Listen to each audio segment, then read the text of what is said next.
로마서 7장입니다. 신약성경 247장입니다.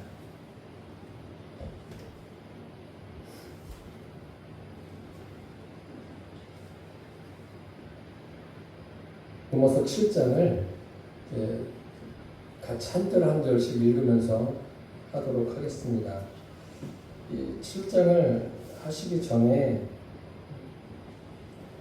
사도 바울이 이방인인 로마 사람들에게 복음을 증거합니다. 그런데 그들이 법을 모르는 사람이 아니라 그들을 지칭하기를 제 1절에 보면 법 아는 자들이다 라고 이야기하고 있습니다. 그들도 율법에 대해서 알고 있는 거예요. 알고 있는데 이 알고 있는 정도가 어느 정도냐, 아주 정확하게 알고 있는 거예요. 이방인임에도 불구하고 알고 있는데 그 율법을 알고 지키는 사람들은 자기들이 최선을 다해서 그 율법을 행하면 내가 잘 지켰구나 그렇게 생각합니다. 그런데 주님의 평가는 조금 다릅니다. 사람들이 그렇게 열심히 해서 지켰는데 주님은 어떻게 평가하십니까? 그게 불법이다 라고 말합니다. 왜 불법이 될까요? 다른 것이 아니라 주님은 인본적인 것에 대해서 불법이다 라고 말씀하고 있는 거예요. 그래서 바울도 지금 로마에 있는 교인들에게 로마서 1장부터 시작해서 지금 오늘 7장에 이르기까지 율법이 도대체 무엇이냐, 그럼 율법의 목적이 무엇이냐, 그것을 계속 이야기합니다. 이야기하면서 사람들을 율법에 매이게 하는 것이 아니라 율법이 무엇인지를 알게 하고 율법으로부터 자유롭게 하는, 그래서 믿음이 무엇인가를 제대로 갖게 하는 거예요. 그 대표적인 예가 이제 로마서 4장에 보시면 아브라함의 이야기가 나옵니다. 아브라함의 이야기, 사라의 이야기를 하면서 아브라함과 사라가 자녀를 낳을 수 없는 상황에서 자녀를 낳지 않습니까? 그것이 믿음이라는 거죠.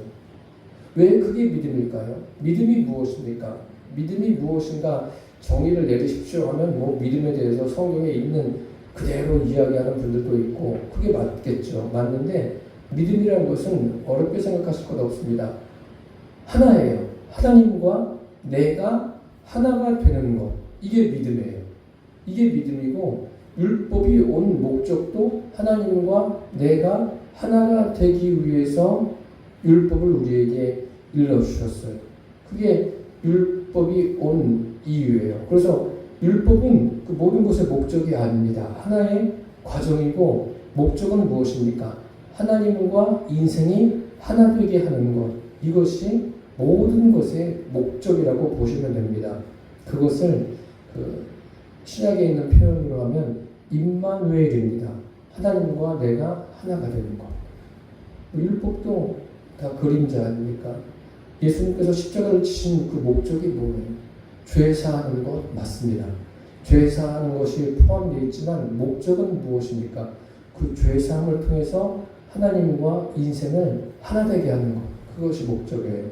그러니까 아브라함과 사라가 아브라함이 하나님과 하나가 되고 사라도 하나님과 하나가 됐을 때 그들이 자녀를 낳게 되었다는 거예요. 하나님과 하나가 되는 믿음이었을 때 자녀를 낳았다. 그것을 이제 로마서 4장에 사도 바울이 이야기하고 있습니다. 그리고 이제 오늘 보시면 법 아는 자들이라고 말하면서 또 율법에 대해서 또 하나님과 어떤 관계가 되어야 되는가에 대해서 설명하고 있습니다. 그래서 1절 보시겠습니다. 1절을 같이 읽겠습니다. 형제들아 내가 법 아는 자들에게 말하노니 너희는 그 법이 사람이 살 동안만 그를 주관하는 줄 알지 못하느냐. 이제 법 아는 자들에게 라고 이야기하고 있습니다. 참 이방인인데 대단하죠. 이 법 아는 자들, 이게 어떤 의미냐면 율법과 하나가 된 자들이에요. 참 대단한 거예요. 그런데 너희는 그 법이 율법을 말하는 거죠. 그 법이 사람이 살 동안만 그를 주관하는 줄 알지 못하느냐. 율법이 사람을 언제까지 주관해요? 그 사람이 살아있는 동안에. 쉽게 말씀드리면 우리나라에 법이 있지 않습니까? 우리는 지금 이렇게 일상생활을 하면서 어떤 법을 어길 일은 사실 많지는 않지만 그래도 항상 어떤 조금 내가 실수를 하게 되면 법에 저촉되는 행동을 하게 될 수도 있습니다. 사람들은 누구나가 다 그런 소지가 있는 거예요. 그게 언제까지 그 법이 나에게 영향을 미칠 수 있습니까? 내가 살아있는 동안. 그런 이야기예요. 지금 율법이 죽은 다음에도 율법이 그 사람을 주관하고 어떻게 하는 게 아니라 살아있는 동안만 그렇게 주관하고 있다는 것을 이야기하고 있습니다. 그러면서 조금 더 자세하게 설명을 하고 있습니다. 그 설명하는 부분이 2절부터 나옵니다. 2절 같이 읽겠습니다. 남편 있는 여인이 그 남편 생전에는 법으로 그에게 매임바 되나 만일 그 남편이 죽으면 남편의 법에서 벗어나느니라. 예, 남편과 아내 서로가 서로에게 뭐가 있는 거예요? 구속력이 있는 거 아닙니까? 남편은 아내에게, 아내는 남편에게. 그런데 여기 보시면 그게 언제까지 영향이 있는 겁니까? 살아있는 동안에. 남편이 죽으면 어떻게 된다고요? 남편이 법에서 벗어난다 라고 말씀하고 있습니다. 벗어나는 거예요. 벗어난다, 이것을 제가 로마서에서 말씀드린 대로 뭐냐면 분리되는 거예요. 떨어져 나가는 거죠. 그 의미를 말하는 거예요. 그러니까 남편이 죽으면 그 남편으로서의 법적인 효력이 있다는 거예요, 없다는 거예요? 없는 거예요. 무효다. 그렇게 돼버리는 거예요. 율법이 그런 거예요. 율법이 사람이 살아있을 동안에만 그 효력이 있는 거예요. 그 사람이 죽으면 율법은 사람에게 영향을 미칩니까? 못 미칩니까? 아무런 영향을 못 미친다라고 바울이 이야기하고 있는 거예요. 3절 읽겠습니다. 그러므로 만일 그 남편이 생전에 다른 남자에게 가면 음녀라. 그러나 만일 남편이 죽으면 그 법에서 자유롭게 되나니 다른 남자에게 갈지라도 음녀가 되지 아니하느니라. 마찬가지 같은 이야기입니다. 죽음에 대해서 초점을 맞추고 있는데 남편이 죽으면 그 법에서, 남편의 법에서 자유롭게 되는 거죠. 그래서 다른 남자에게 갈지라도 음녀가 되지 않는다. 남편이 죽으면 죽는 게 전제가 되는 거죠. 예수 믿는 것도 전제 조건이 무엇입니까? 십자가예요. 십자가는 죽음을 의미하는 거 아닙니까? 그래서 정확하게 말씀드리면 이제 지금 3절까지 읽었는데 요한복음 3장 5절 사람이 물과 성령으로 나지 아니하면 하나님 나라에 들어갈 수 없다. 물과 성령으로 나는 것이 무엇입니까? 두 가지 의미가 있죠. 물은 무엇입니까? 주님과 내가 함께 장사되는 거예요. 죽는 거예요. 죽어야 돼요. 나의 옛사람이 죽는 거예요. 영적으로 죽는 겁니다. 내가 실제적으로 육신이 죽는 것 아니에요. 영적으로 죽는 거예요. 그것을 제가 이스라엘 백성들이 홍해를 건널 때 홍해를 들어가서 건너가는 것을 세례라고 말씀드리지 않았습니까? 그들이 이미 거기에서 죽어야 되는데 이스라엘 백성들이 죽었습니까? 안 죽었습니까? 안 죽은 게 문제가 되는 거예요. 죽어야 되는 거예요. 그리고 성령으로 거듭나는 것은 새롭게 나는 거예요. 새롭게. 그런 의미가 되겠습니다. 4절 말씀 읽겠습니다. 그러므로 내 형제들아 너희도 그리스도의 몸으로 말미암아 율법에 대하여 죽임을 당하였으니 이는 다름이 곧 죽은 자 가운데서 살아나신 이에게 가서 우리가 하나님을 위하여 열매를 맺게 하려 함이라. 이게 참 중요한 말씀이 있습니다. 죽습니다. 여기 죽는 이야기가 계속 나와요. 그러므로 내 형제들아 너희도 그리스도의 몸으로 말미암아 율법에 대하여 죽임을 당하였으니 무엇에 대해서 죽임을 당했다고요? 율법에 대해서 죽임을 당했다. 율법에서 대해서 죽임을 당했으면 더 이상 율법이 나를 역시 죽어나지 못하는 거예요. 그런데 여기 그냥 죽은 게 아니죠. 율법에 대하여 죽는 것도 내가 죽는 것이 아니라 누구로 인해서 죽습니까?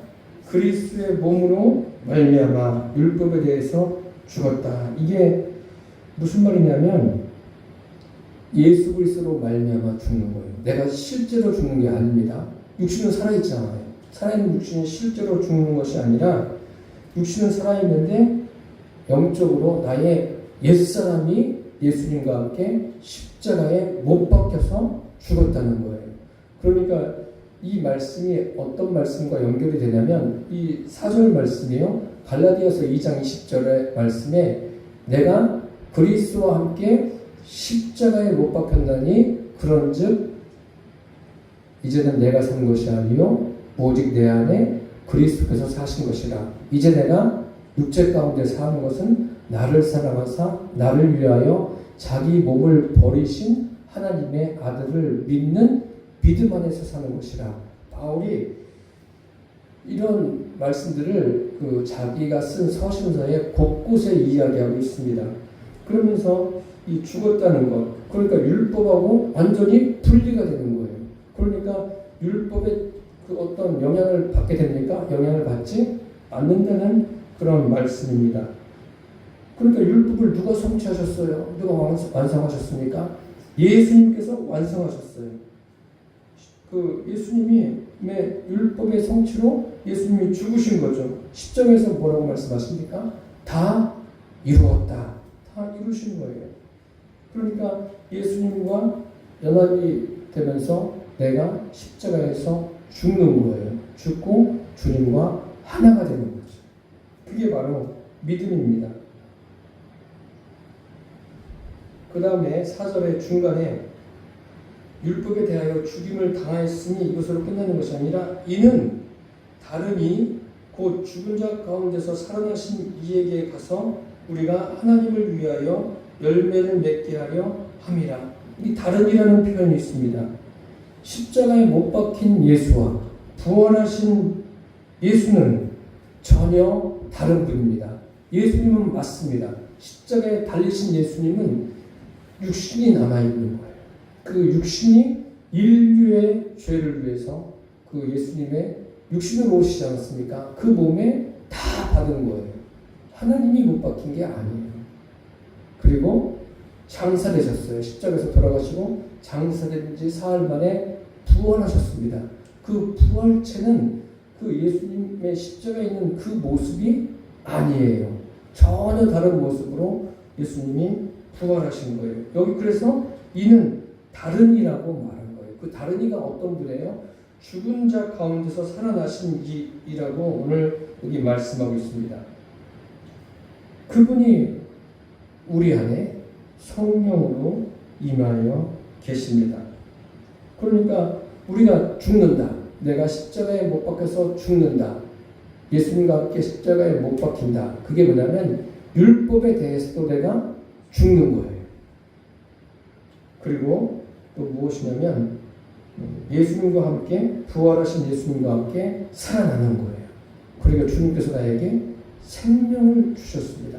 그러니까 나의 옛사람이 죽고 이제 내가 새 사람이 되었는데 어느 정도냐면 바울이 이 로마서만 딱 썼으면은 참 도대체 이게 무슨 말씀일까 애매하고 여러 가지 고민들을 많이 할 텐데 이런 내용들을 또 고린도 전서에 이렇게 표현하고 있습니다. 그런즉 고린도 후서 5장 17절에 그런즉 누구든지 그리스도 안에 있으면 새로운 피조물이라 이전 것은 지나갔으니 보라 새 것이 되었도다. 우리의 이전 것은 지나가는 거예요. 정과 욕심은 십자가에 못 박는 거예요. 그리고 새 것이 된 거예요. 새로운 피조물이 된 거예요. 그런데 우리는 그 새로운 피조물이 된 것이 무엇입니까? 내가 예수님을 영접한 것 아닙니까? 그래서 우리 안에 누가 계신 거예요? 보혜사 성령님이 각 사람 안에 임하여 계십니다. 그것을 거듭남이라고 말하죠. 또 영생이고 그것이 바로 구원입니다. 그러면 옛사람은 이제 장사된 거예요. 지나간 거예요. 완전히 새로운 존재가 된 거예요. 옆에 분 보세요. 새로워 보이십니까? 그거예요. 우리가 그런 존재라니까요. 그러니까 그 예수 믿는 것에 대해서 교회만 왔다 갔다 하는 게 아니라 정말 예수님을 영접하면 내가 전혀 다른 존재가 되는구나 라는 것을 아시면 그 신앙생활을 한다거나 일상생활을 직장생활을 한다든지 사업을 한다든지 가정생활을 한다든지 이런 모든 과정에서 영향을 미치게 되어 있습니다. 이것을 여러분 놓치지 않으시기를 바랍니다. 이렇게 내가 옛사람이 십자가에 못 박히고 또 새사람이 되게 하신 목적이 있어요. 그 목적이 뭐냐면 우리가 하나님을 위하여 열매를 맺게 함이라. 열매를 맺게 하려 함이라. 이게 목적입니다. 하나님을 위하여 열매를 맺는 것. 어떤 내가 막 노력을 해서 무슨 열매를 맺는 게 아니에요. 그 노력을 하려던 나는 십자가에 못 박히는 거예요. 나는 못 박히는 거예요. 그러니까 율법 안에서 죽는 거죠. 그리고 무엇입니까? 주님과 함께 다시 부활하신 주님과 사는 거예요. 그분으로 사라지는 거예요. 하나님이 내 안에 들어오신 거예요. 그분으로 사라지는 것. 이렇게 되면 내가 열심히 노력해서 열매를 맺는다. 사람들은 개념적으로 그렇게 생각하는데 그게 아니라 거꾸로예요. 내 안에 계신 성령으로 인해서 삶의 열매가 맺어지는 거예요. 내가 하는 게 아니라. 그러니까 모든 것이 은혜라고 하는 게 구원받는 것만 은혜가 아니라 그러니까 처음부터 끝까지 처음과 과정과 끝 모든 것이 하나님의 은혜인 거예요. 왜요? 내가 하는 거 없어요. 내가 내 생각도 있고 내 의지도 있고 어떤 의지 가지고 내가 결단도 하고 내 지적인 것도 있고 감정적인 것도 있고 다 좋습니다. 다 있는데 그 모든 것들이 내 안에 계신 성령에 의해서 다스림을 받는 거예요. 어떤 로봇처럼 AI처럼 데이터를 딱 넣고 그 데이터가 들어간 것에 의해서 움직이는 게 아니라 주님과 인격적 관계 속에서 우리는 살아가는 거예요. 그게 바로 주님과 하나됨입니다. 이게 신앙생활이에요. 그럼 생각해 보세요. 주님과 하나됨 속에서 간다면 어려운 일은 있어요. 어려운 일은 있겠지만 주님을 섬기고 또 어떤 교회에서 봉사하고 그러는데 시험에 들 일은 사실 없습니다. 시험에 드는 것은 그게 이런 그 신앙에 대해서 잘 정립이 안 되면 시험에 들 수밖에 없어요.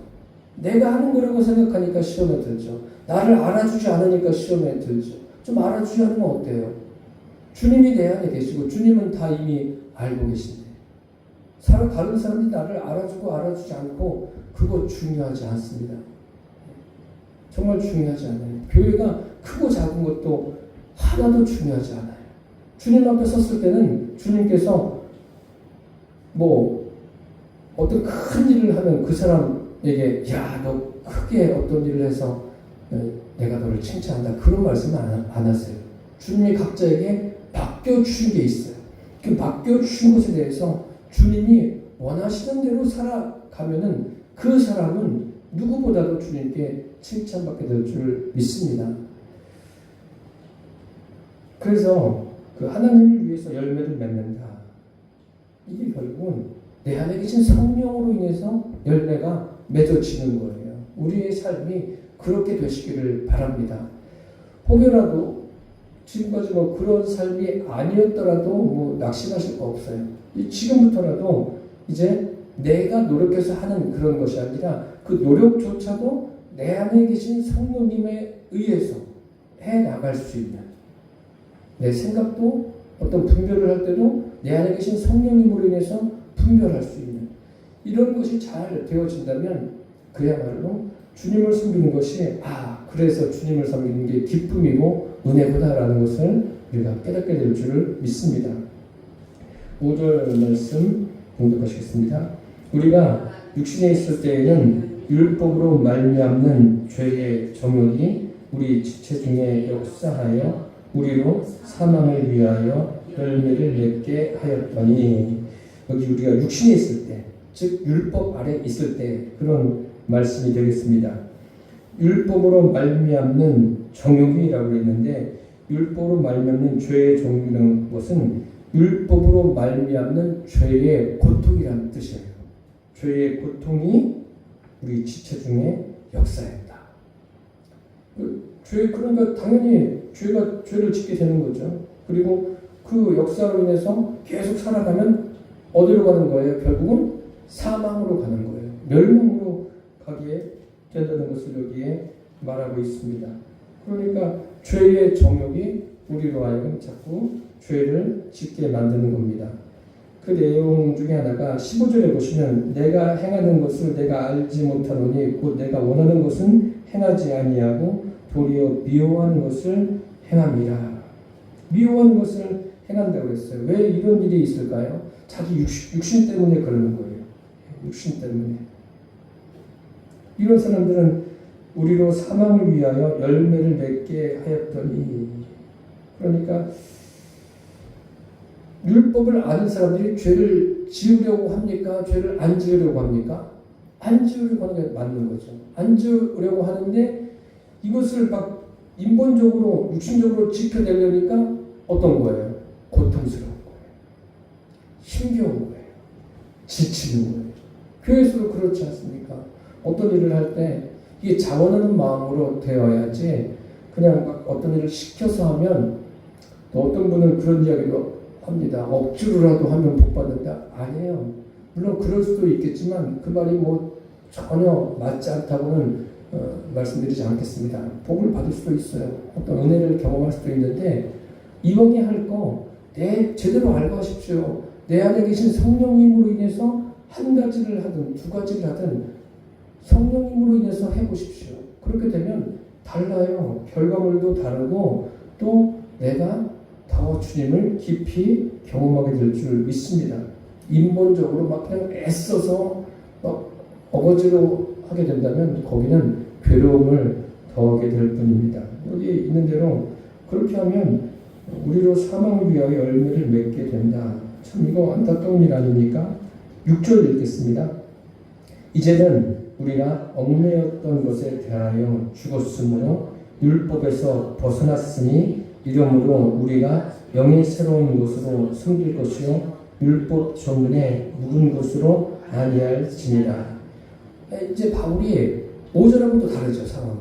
6절에 뭐라고 해요? 이제는 우리가 얽매였던 것에 대해서 어떻게 됐다고요? 죽었어요. 율법에 얽매였는데 율법에 대해서 어떻게 된 거예요? 죽었어요. 죽는 것은 뭐예요? 벗어나는 거예요. 아무런 영향을 받지 않는 거예요. 율법이 나에게 더 이상 영향을 주지 않습니다. 자유자가 된 거예요. 그러니까 주님과 함께 율법에 대해서 죽으면 더 이상 율법이 나를 얽매이지 못한다는 거예요. 벗어났는지라. 역시 이것도 파라피토의 의미입니다. 분리가 된다는 그런 의미를 가지고 있습니다. 7절 읽겠습니다. 그런즉 우리가 무슨 말을 하리요? 율법이 죄냐? 그럴 수 없느니라. 율법으로 말미암지 않고는 내가 죄를 알지 못하였으니 곧 율법이 탐내지 말라 하지 아니하였더라면 내가 탐심을 알지 못하였으리라. 율법이 뭐예요? 율법이 죄냐? 그럴 수 없는 거죠.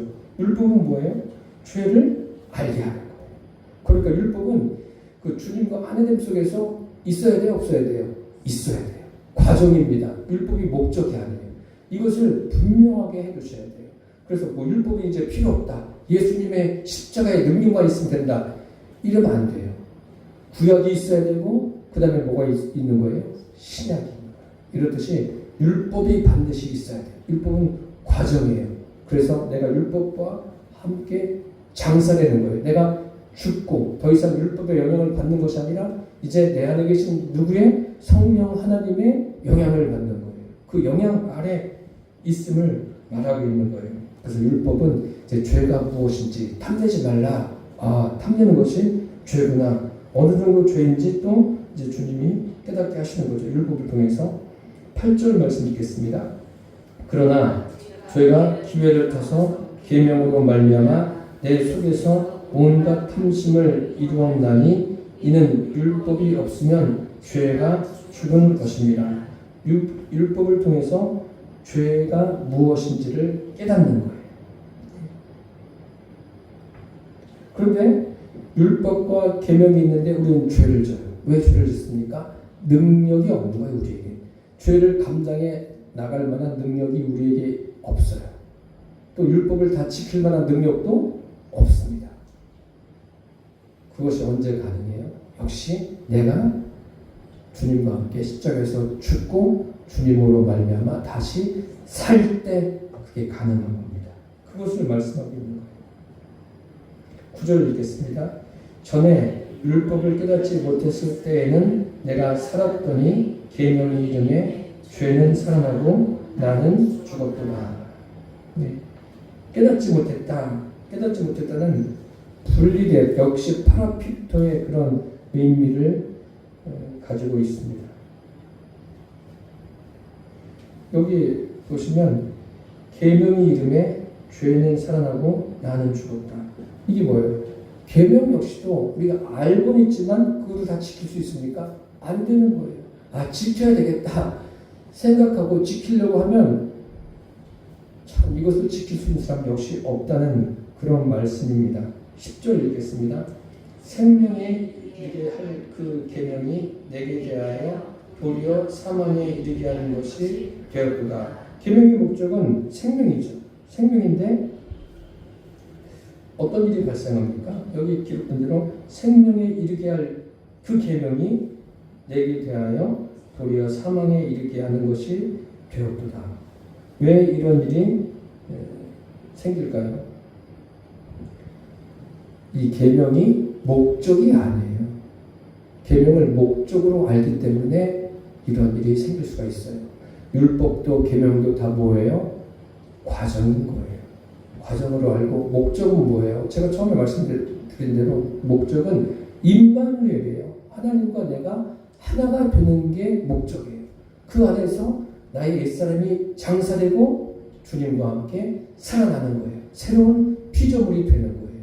여기에서 그래서 우리가 율법이 무엇이고 계명이 무엇이고 그것을 알아야 되는 이유가 여기에 있는 거예요. 다 과정인 거예요. 목적으로 아니까 이게 이런 10절 같은 일이 생기는 겁니다. 11절 읽겠습니다. 죄가 기회를 타서 계명으로 말미암아 나를 속이고 그것으로 나를 죽였는지라. 이게 무슨 말이냐면 인본적으로 율법도 마찬가지고 계명을 지킬 수 있다고 나를 속이는 거예요. 너 할 수 있어. 우리는 율법을 지킬 수 있어. 계명을 지킬 수 있어. 그게 우리를 속인다는 거예요. 속이는 거예요. 그러다 우리는 그것을 율법이고 계명이고 지킬 수가 없어요. 율법 같은 경우에도 지키면 그래도 나는 막 많이 지킬 수 있어요. 아니에요. 지키려면 어떻게 지켜야 돼요? 완벽하게 다 지키는 게 지키는 거예요. 하늘로 지키지 않으면 못 지키는 거예요. 12절 말씀 읽겠습니다. 이로 보건대 율법은 거룩하고 계명도 거룩하고 의로우며 선하도다. 맞습니다. 영적으로는 율법도 계명도 다 선합니다. 그러니까 이것을 우리가 인간적으로 할 수 있는 것은 참 못한다는 것을 알아야 돼요. 13절 읽겠습니다. 그런즉 선한 것이 내게 사망이 되었느냐? 그럴 수 없느니라. 오직 죄가 죄로 드러나기 위하여 선한 그것으로 말미암아 나를 죽게 만들었으니 이는 계명으로 말미암아 죄로 심히 죄되게 하려 함이라. 여기 선이라는 것은 결국 무엇을 말하고 있습니까? 생명이라는 거예요. 그 율법이라는 것은 죄가 무엇인지 우리에게 알게 하시는 거예요. 그리고 율법을 통해서 우리가 무엇을 깨닫냐면 내가 율법과 함께 죽어야 된다는 것을 알게 하는 거예요.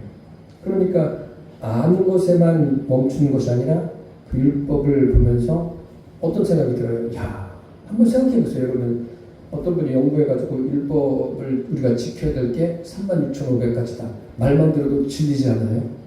그러니까 자연적으로 뭐가 되는 거예요? 포기가 되죠. 어떻게 해요? 뭐 전들 그것을 다 지킬 수 있습니다. 아니, 어림도 없어요.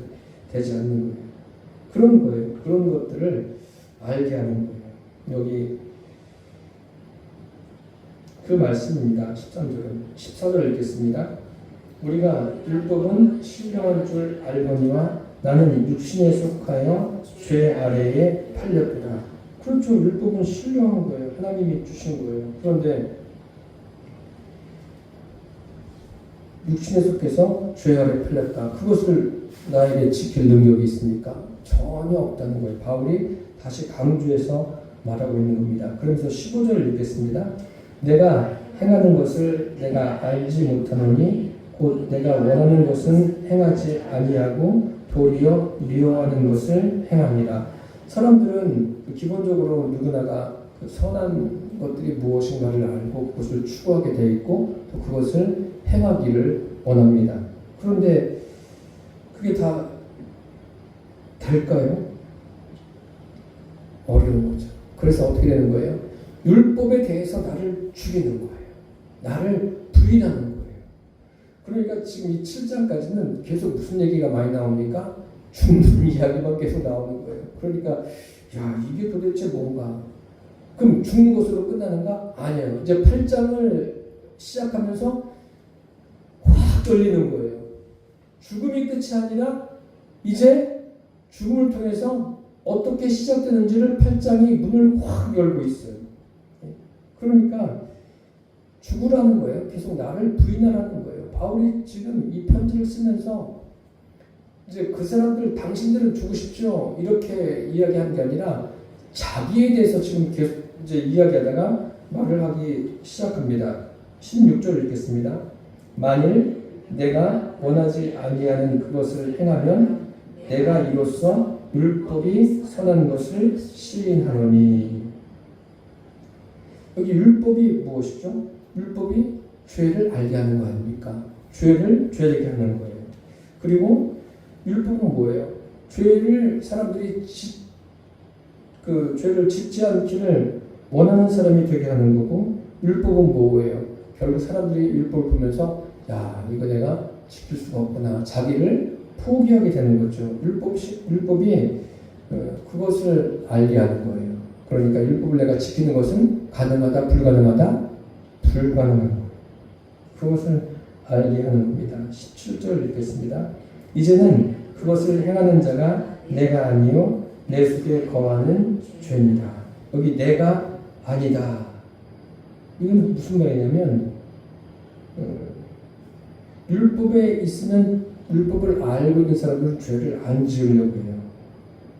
그런데 그게 안 되는 거죠.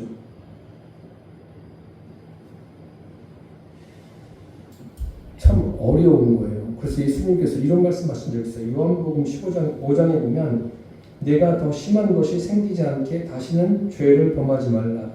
더 이상 죄의 상태를 지속하지 말라는 거예요. 이게 가능합니까? 어느 정도까지는 되겠죠. 그렇지만 우리의 노력으로는 한계가 있습니다. 결국은 내 안에 있는 그 죄 때문에 그런 죄를 안 지으려고 했다가도 다시 또 돌아가는 거예요. 이게 참 답답한 일이죠. 18절 읽겠습니다. 내 속 곧 내 육신에 선한 것이 거하지 아니하는 줄을 아노니 원하는 내게 있으나 선을 행하는 것은 없노라. 이게 누구의 이야기예요? 사도 바울이 자기 이야기하고 있는 거예요. 아니, 바울도 이런 것을 느끼나? 바울도 이런 경험을 했나? 보세요. 바울 속에 육신에 선한 것이 거하지 아니하는 줄을 안다는 거예요. 원하는 내게 있으나 선을 행하는 것은 없다. 이야기하고 있습니다. 그러면 선을 행하려면 무엇이 있어야 됩니까? 무엇이 필요해요? 주님이 계셔야 돼요. 성령님이 들어오셔야 되는 거예요. 바울이 지금 그것을 이야기하려고 자기 이야기를 하고 있는 거예요. 성령으로밖에 안 되는 거예요. 19절 읽겠습니다. 내가 원하는 바 선은 행하지 아니하고 도리어 원하지 아니하는 바 악을 행하는도다. 이게 바울의 한계고 모든 사람들의 한계예요. 바울 같은 경우에는 보세요. 바리새인 중에 바리새인 아닙니까? 율법에 대해서 지식으로만 알고 있는 사람이 아니라 그 누구보다도 철저하게 지키려고 애쓰는 사람이에요. 그런데 그 애쓰는 사람이 말하기를 내가 원하는 바 선은 행하지 아니하고 도리어 원하지 아니하는 바 악을 행하는도다. 그럼 바울 앞에서 누가 이야기를 해요? 예? 율법에 대해서 이만큼 알고 있는 사람도 없는데 이런 사람이 이렇게 이야기를 하고 있는 거예요. 참 암울하죠? 끝까지 보시면 이제 빛을 보게 될 겁니다. 20절 읽겠습니다. 만일 내가 원하지 아니하는 그것을 하면 이를 행하는 자는 내가 아니요 내 속에 거하는 죄니라. 죄를 이야기하는 거예요. 사람은 누구나 죄를 지을 수밖에 없어요. 그럼 죄를 짓게 만드는 것은 누구예요? 예, 사탄, 마귀죠. 마귀예요. 그러니까 영적인 전쟁이 내 안에서도 일어나는 거예요. 그렇기 때문에 이제 이 영적인 전쟁에서 승리하는 비결이 무엇인가를 바울이 곧 이야기합니다. 21절 말씀 같이 읽겠습니다. 그러므로 내가 한 법을 깨달았노니 곧 선을 행하기 원하는 나에게 악이 함께 있는 것이로다. 선과 악이 그냥 공존하는 거예요. 내 안에서. 이거 얼마나 참 맞는 말씀입니까? 이건 바울로 그런 것이 아니라 모든 사람이 그렇다는 거예요. 22절 읽겠습니다. 내 속사람으로는 하나님의 법을 즐거워하되. 이것만 있으면 좋겠는데 그 다음에 또 뭐가 있는지 보십시오. 23절 내 지체 속에서 한 다른 법이 내 마음의 법과 싸워 내 지체 속에 있는 죄의 법으로 나를 사로잡는 것을 보는도다. 속사람으로 하나님의 법, 이 하나님의 법만 있으면 다 되는데 그 법과 함께 또 나를 어디에요? 죄의 법으로 사로잡는 것이 있다. 바울이 이야기합니다. 여기서 딱 끝났으면은 참 궁금할 텐데 23절 끝이 아니라 24절과 25절에 이제 결론적으로 이야기합니다. 24절 읽겠습니다. 오라 나는 곤고한 사람이로다. 이 사망의 몸에서 누가 나를 건져내랴. 오라 나는 곤고한 사람이다. 바울이 지금 탄식하는 거예요. 곤고하다가 뭐냐면 비참하다는 거예요. 공궁에 빠진 거예요. 완전히 이거 어떻게 할까? 하나님의 법이 있고 그래서 즐거운데 또 뭐가 있어요? 죄의 법. 이게 막 싸우니까 괴로운 거예요. 오래 나는 공고한 사람이로다. 이 사망의 몸에서 그럼 사망은 뭐예요? 죽은 거 아닙니까? 이 사망의 몸에서 누가 나를 건져내려. 건짐을 받아야 돼요. 받지 못하면 끝이에요. 그래서 25절 읽겠습니다. 우리 주 예수 그리스도로 말미암아 하나님께 감사하리로다. 그런즉 내 자신이 마음으로는 하나님의 법을 육신으로는 죄의 법을 섬기노라. 하나님의 법과 죄의 법 이것은 항상 싸웁니다. 그러니까 우리 마음속에 특히 그리스도인들의 마음에 갈등이 일어날 때가 뭐냐면 하나님의 법과 죄의 법이 싸우는 거예요. 그럼 누가 이겨야 돼요? 하나님의 법이 이겨야 되죠. 내가 이길 수 있어요? 내가 이기는 게 아니라 하나님이 이기게 하시는데 어떻게 하시냐면 다음 주에 말씀드릴 거를 잠깐 말씀드리겠습니다. 여기서 끝이 아니라 바울이 뭐라고 말합니까? 그러므로 이제 그리스도 예수 안에 있는 자에게는 결코 정죄함이 없나니 이는 그리스도 예수 안에 있는 생명의 성령의 법이 죄와 사망의 법에서 너를 해방하였습니다. 죄와 사망의 법에서 너는 해방됐다. 그리고 내 심령에 뭐가 있는 거예요? 생명의 성령의 법이 있는 거예요. 그러니까 죄의 법이 싸워도 누가 이겨요? 생명의 성령의 법이 이기는 거예요. 생명이잖아요. 생명의 능력으로 이기는 거예요. 그 생명이 누구예요? 성령 하나님이세요. 성령으로 이기는 거예요. 참 바울이 이렇게 이 성령을 쓸 수 있다는 것이, 모든 성령은 하나님의 감동으로 됐다고 했어요. 하나님께서 감동하시는 거예요. 저와 여러분도 우리는 완벽한 존재가 아닙니다. 그런데 우리 안에 누가 들어오셨어요? 성령님이 들어오셨어요. 그래서 우리 옛사람은 주님과 함께 십자가에 못 박히고 끝이 아니라 이제 주님과 함께 새 사람이 되었어요. 우리가 생명을 가졌는데 그 생명이 무엇입니까? 생명의 성령의 법이 나를 주관하는 거예요. 이제 그 생명의 성령의 법에 인도를 받는 저와 여러분 되시기를 바랍니다. 오라 나는 공고한 사람이다. 이 사망의 몸에서 누가 나를 건져내랴? 생명의 성령의 법이 사도 바울을 건져내서 죄와 사망의 법을 이기게 하였습니다. 바울만 아니라 우리도 성령의 능력으로 날마다 이기는 삶을 살게 되시기를 축복합니다. 기도하겠습니다.